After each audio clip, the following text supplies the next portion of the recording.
Well, Myanmar and Bangladesh have agreed to send back about 6,000 Rohingya refugees stranded on a strip of unclaimed land between both countries. That's according to an official with the government in Bangladesh. The Rohingyas escaped what the UN calls ethnic cleansing in Myanmar. The refugees say they will not go back to Myanmar unless the security is guaranteed. Separately, both countries are working to repatriate hundreds of thousands of Rohingya who made it to Bangladesh. Meanwhile, the UN Special Envoy for Myanmar says the country's civilian leader Aung San Suu Kyi should be held accountable. She was never a goddess of human rights. That's what happened. She was a politician, and she is a politician. Do you think Aung San Suu Kyi should be held accountable for what is happening to the Rohingya? She can't be not accountable. Complicity is also part of accountability. What hope of seeing Aung San Suu Kyi held accountable in her lifetime? Well, very small, but it's better than not having the truth come out and not having justice. Well, joining us now from London, Azim Ibrahim is a research professor with the U.S. Army War College, and Zani is a fellow with the Cambodia Genocide Documentation Center. Gentlemen, welcome to you both. Azim, let me start with you in reference to the comments made there by Yang Lee, the rapporteur for Myanmar from the United Nations. She says, you know, that Aung San Suu Kyi should be held accountable, but she also says that the chances are very slim that that will happen. Where do you stand on that issue? Do you think that's likely that Aung San Suu Kyi would be hauled in front of the ICC? Well, at the current moment, it seems highly unlikely that that would transpire. But we have to understand why we're actually in this crisis and why the international community has been completely benign responding to it. I believe that's because we have put far too much currency into Aung San Suu Kyi and her fragile democracy to actually take any action. There's a myth that's being perpetuated by her supporters that if we put too much pressure on Myanmar to take action in this crisis, that there might be a military coup and the military might take power again. And this is something that obviously nobody desires. I believe that's a myth because the military is actually now in a very good situation. They have the holy grail of politics, which is power without any accountability, whilst Aung San Suu Kyi, the democratic leader, is now a shield for the military, defending the military action, and a lightning rod for all the international criticism. So she is, and I agree with Professor Yang Hee Lee, the UN Special Envoy, is that she is complicit, if indirectly. Zani, how do you see it? You heard Azim say that she is complicit, if if only indirectly. To you, is it a tenuous link between Aung San Suu Kyi and what's playing out in Myanmar and what has led to the fleeing of hundreds of thousands of people? Or is this a direct action on the part of Aung San Suu Kyi? Well, it's a direct link. It is not a tenuous one. You know, as early as the fall of 2016, the chief prosecutor in the case of Milosevic and deputy prosecutor for the Yugoslavia tribunal that found Bosnia genocide, established the genocide of Bosnia, said in writing that Aung San Suu Kyi can be held accountable for her culpability. I think the issue, as Azim pointed out, is correct, that the chances of Aung San Suu Kyi standing alongside the Burmese generals at ICC in The Hague is very, very slim, if not impossible. But what is more important is now. You know, we don't need to wait for the justice to prevail until the ICC is set up, if ever.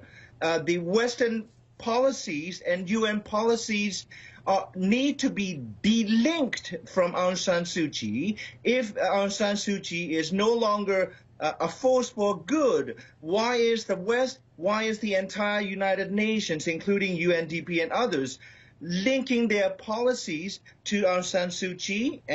Obviously she is a potential criminal at ICC. Secondly, I think we need to think of long-term viable solution. Rohingya cannot simply be repatriated under the rubric of voluntary, safe, and dignified. That has become a mantra from the mouths of all the politicians and policymakers in the West. And the Burmese military and the society have categorically rejected Rohingya for the last 40 years. They cannot go back. There is nothing to go back to. So They need a new homeland. So to that very point, let me put that to Azim. Azim, that very point of we keep hearing individuals from the United Nations and the international community say, you know, we want the returns to be safe and voluntary. I mean, it is a mockery when you bear in mind that the system in place, what has been described as basically apartheid in Myanmar against the Rohingya, is still very much intact. Why they would expect anyone to want to go back under those circumstances is mind-boggling. I guess my question is, as they know that, as these international actors know the conditions on the ground, why do they continue to say that? Well, you have to understand the situation. There's almost 1 million refugees now in Bangladesh, which is one of the most overpopulated and poorest countries in the world.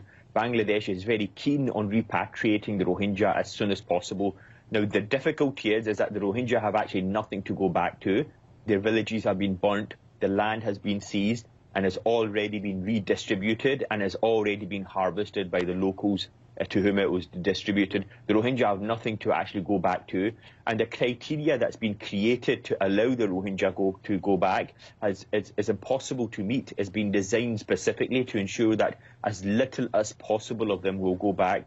I anticipate that Myanmar is entering into this agreement, as they have done numerous times in the past. It is simply a mechanism to buy time until international attention moves on to the next crisis and those people become a permanent fixture within Bangladesh. This has happened before. It happened in 92, 93, 2012, 2013 and 2016. I don't believe Myanmar is an honest broker in this agreement. I don't believe that they're interested in taking the Rohingya back. They have spent half a century trying to get rid of them in the first place, and they are hardly likely to take them back so easily. Zani, I know that one advocate for the Rohingya has said that what they need is a UN-protected area that they can call their own. Do you think that that is the only answer to a safe and peaceful existence of the Rohingya community? Yes, I think that's the only answer because, you know, I came from a extended military family and I know the intention of the Burmese leadership and also the thoroughly brainwashed anti-Rohingya Burmese society. There is absolutely nothing for the Rohingya to go back to.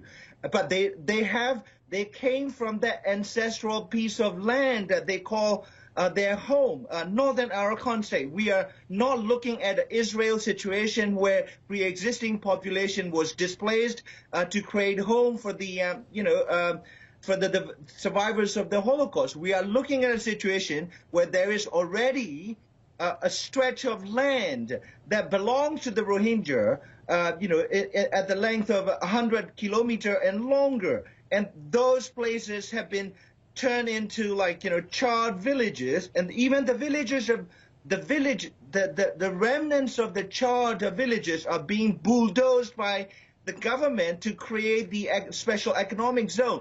So I think the only viable solution is that if Bangladesh cannot afford to keep 1 million Rohingyas there, and then there's another 500,000 trapped inside Burma, they need to be given a UN-protected region where they can call their own home, just like everybody. We have a situation, a population of over 1 million who do not have a piece of earth where they can feel safe, they can raise their children, they can have their families. We need an international conference to basically establish this region.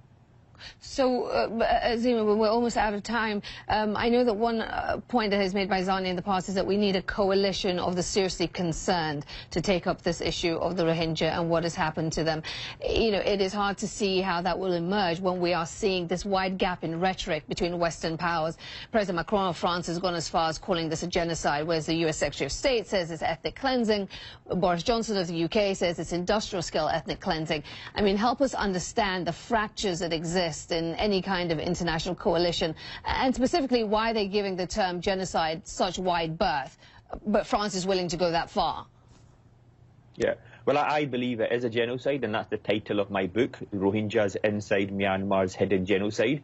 It's not been classified as a genocide because once it's classified as a genocide by the United Nations, it automatically triggers R2P, which means that the responsibility to protect, which means that a Security Council resolution is not needed for intervention. So the international community will do everything possible to ensure it's not classified as an official genocide. An interview you played earlier by Dr. Young Hee Lee, the UN Human Rights Special Envoy, she actually states that this bears all the hallmarks of a genocide, which is diplomatic speak to go as far as one can possibly go. So there's no political appetite to classify the genocide because there's no political appetite for intervention. Azim, sorry to interrupt. I think it doesn't have to be classified as genocide. R2P, under the R2P principle, ethnic cleansing, the crimes against humanity, war crimes, and genocide. So there are 4 conditions, and Burma meets at least 3, already 2 conditions: ethnic cleansing, according to the UN highest officials, and crimes against humanity, again by the UN. So I think this all pussyfooting around genocide that just doesn't carry water. And I think absolutely this is the case where intervention clearly. And gentlemen, I'm sorry to have to jump in because we are almost out of time. It is a good point to end it on, though. You both agreeing that what is happening on the ground is atrocious. And Azim, you said genocide. And Zani, I know that you agree. We are going to get you back to keep this conversation going because it's an important one. Azim Ibrahim, thank you. Zani, thank you as always. And we'll get you back.